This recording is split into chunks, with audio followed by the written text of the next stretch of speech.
Alright, today I'm gonna set the keyless remote control for garage opener. I have LiftMaster with purple button. First, you press the learn button and the light, and now you go to the box. Within 30 seconds, you enter the code that you want, then you hit enter. It worked.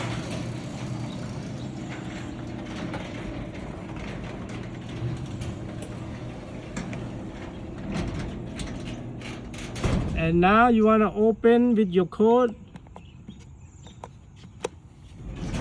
Oh, now it's worked. Just like that. Easy.